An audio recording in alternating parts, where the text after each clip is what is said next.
دوسروں سے ہمدردی اور خیرخواہی اللہ تعالیٰ کو بہت پسند ہے۔ حدیث شریف میں آتا ہے، طبرانی شریف کی روایت ہے، آپ صلی اللہ علیہ وسلم نے فرمایا، جو دوسروں کی غلطیوں کو معاف کر دیتا ہے اور جتنا جلدی دوسروں کی غلطی کو معاف کرتا ہے، اللہ تعالیٰ قیامت کے دن اس کی غلطیوں کو بھی اتنا جلدی ہی معاف فرما دیں گے۔ اور طبرانی شریف کی ہی دوسری روایت ہے جس میں آپ صلی اللہ علیہ وسلم نے ارشاد فرمایا کہ جو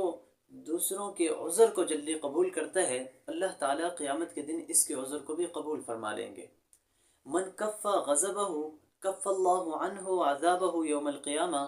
اور جو دوسروں سے غصے کو پی لیتا ہے، جب غصہ آ جائے تو اپنے غصے کو پی لیتا ہے اللہ کے لیے، اللہ تعالیٰ قیامت کے دن اس کو اپنے غصے سے حفاظت عطا فرمائیں گے،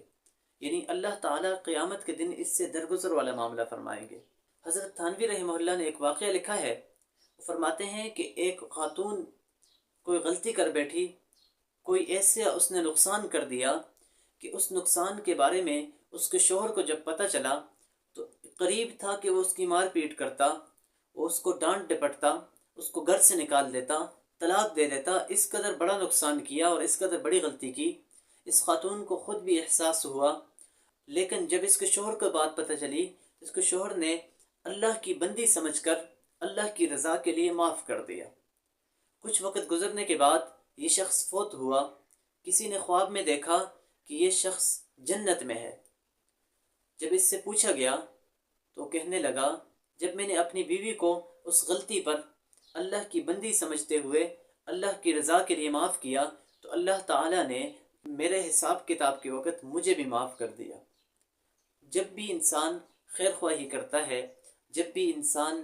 کسی کے ساتھ ہمدردی کرتا ہے، خیر خواہی کرتا ہے، تو اللہ تعالیٰ بہت خوش اور راضی ہوتے ہیں۔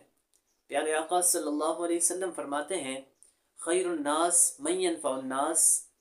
کہ بہترین انسان وہ ہے جو لوگوں کو نفع دے۔